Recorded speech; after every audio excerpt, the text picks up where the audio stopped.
Assalamualaikum warahmatullahi wabarakatuh.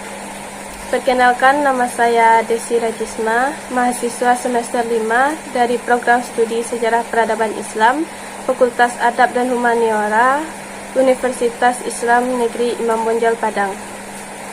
Saat ini saya akan mereview materi perkuliahan selama 1 semester dalam mata kuliah Pendekatan Sejarah Politik semester 7.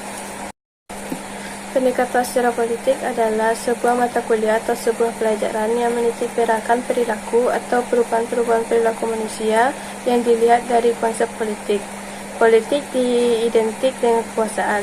Jadi, kita melihat perubahan masyarakat dari kacamata kekuasaan, kepemimpinan, dan leadership. Masyarakat itu berubah tergantung dari siapa yang memimpinnya. Setiap orang selalu terpisah oleh konsep waktu, jadi tidak akan bisa disamakan antara yang dulu dan sekarang, karena setiap orang pasti akan berubah seiring dengan berjalannya waktu. Contohnya adalah konsep hijrah Nabi Muhammad berbeda ketika beliau berada di Mekah dan ketika beliau berada di Madinah, di mana saat di Mekah beliau hijrah dengan sabar dan dengan jalur kompromi, sedangkan di hijrah di Madinah beliau hijrah penuh dengan ketegasan dan disiplin yang tinggi. Selanjutnya adalah tentang Khulafaur Rasyidin. Secara harfiah, Khulafaur Rasyidin berarti para pemimpin yang mendapat petunjuk. Mereka adalah khalifah yang memerintah negara Islam setelah Nabi Muhammad wafat. Para khalifah itu diantaranya adalah Abu Bakar As-Siddiq, Umar bin Khattab, Utsman bin Affan, dan Ali bin Abi Thalib. Khalifah pertama adalah Abu Bakar As-Siddiq. Beliau memerintah selama 2 tahun 3 bulan 10 hari. Beliau dikenal sebagai pemimpin yang menjaga amanah. Dia selalu ingin menjalankan tugasnya sebagai pemimpin dengan baik sesuai dengan tuntunan Allah dan Rasulullah. Bentuk pemerintahan yang digunakan Abu Bakar adalah monarki, yang mana dalam sistem pemerintahan ini menggunakan 3 cabang kekuasaan, yaitu eksekutif, legislatif, dan yudikatif. Beliau memutuskan kebijakan pemerintahan melalui forum musyawarah sebagai lembaga legislatif. Khalifah yang kedua adalah Umar bin Khattab. Beliau memimpin umat Islam selama 10 tahun. Dalam masa pemerintahannya, beliau mendirikan pengadilan dalam rangka memisahkan lembaga yudikatif dan lembaga eksekutif, dan jabatan kepolisian pun dibentuk. Khalifah yang ketiga adalah Utsman bin Affan. Beliau dikenal sebagai pemimpin yang baik dan lemah lembut. Pemerintahannya berlangsung selama 12 tahun. Masa pemerintahan Utsman dibagi menjadi 2 periode. Pada periode pertama, yaitu dari tahun 23 sampai 29 Hijriah, tanpa persoalan yang serius. Lalu pada periode kedua pada tahun 30 sampai 35 Hijriah yang ditandai dengan berbagai masa sulit.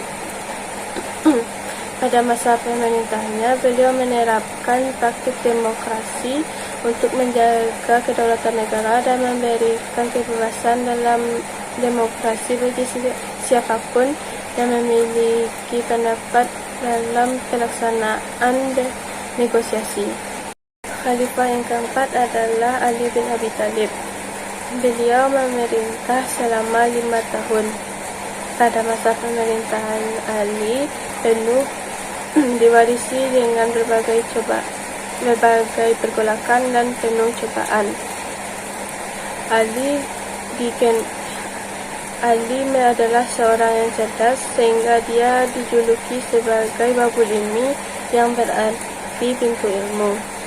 Salah satu kebijakan Ali dalam pemerintahan guna mengembalikan stabilitas negara adalah menarik kembali tanah yang dihadiahkan Utsman kepada penduduk dengan menyerahkan hasil pendapatannya kepada negara. Selanjutnya adalah tentang dinasti-dinasti Islam. Dinasti adalah sistem kekuasaan yang hanya mengandalkan darah keturunan untuk menjadi pemimpin selanjutnya. Atau bisa juga dikatakan bahwa dinasti adalah sistem berarti kelanjutan kekuasaan pemerintahan yang hanya dipegang oleh satu garis keturunan. Dinasti pertama adalah dinasti Umayyah. Dinasti Umayyah merupakan pemimpin Islam yang telah merubah sistem pemerintahan demokratis menjadi sistem monarki yang mana pemimpin negaranya dipilih berdasarkan garis keturunan tanpa adanya musyawarah ataupun pemungutan suara. Dinasti Umayyah dipimpin oleh 14 khalifah dan mengalami masa kejayaan pada saat pemerintahan Al-Walid bin Abdul Malik dan Umar bin Abdul Aziz.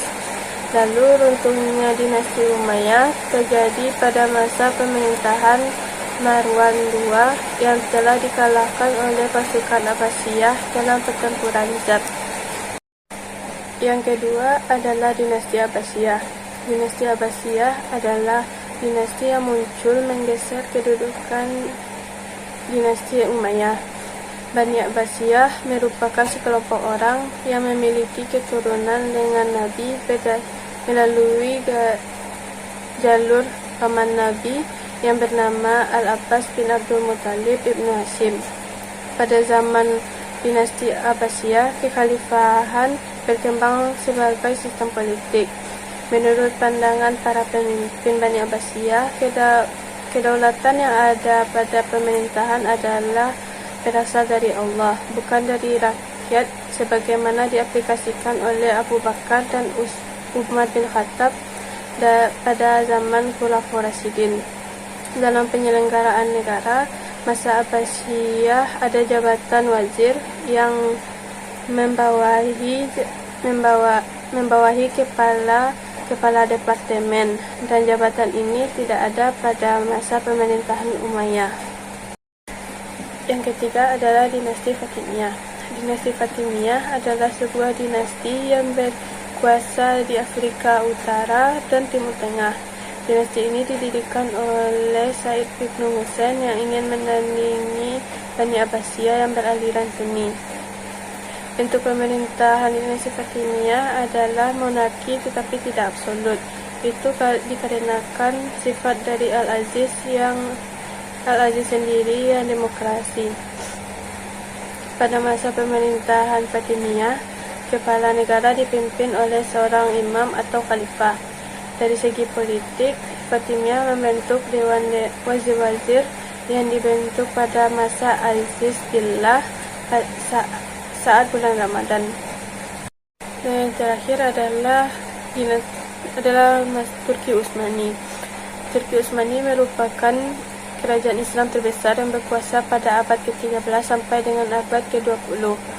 Bentuk pemerintahan Turki Utsmani menggunakan sistem monarki absolut yang mana seorang raja berkuasa penuh dalam menjalankan pemerintahan. Pasca revolusi Turk Muda tahun 1908, Utsmani menjadi monarki konstitusional. Sultan tidak lagi memegang kekuasaan eksekutif. Parlemen dibentuk dengan perwakilannya dipilih dari provinsi-provinsi negara. Para wakil kemudian membentuk pemerintahan Imperium Kesultanan Utsmaniyah. Sekian review materi perkuliahan dari saya. Apabila ada kesalahan, saya mohon maaf. Saya sudahi dengan Assalamualaikum warahmatullahi wabarakatuh.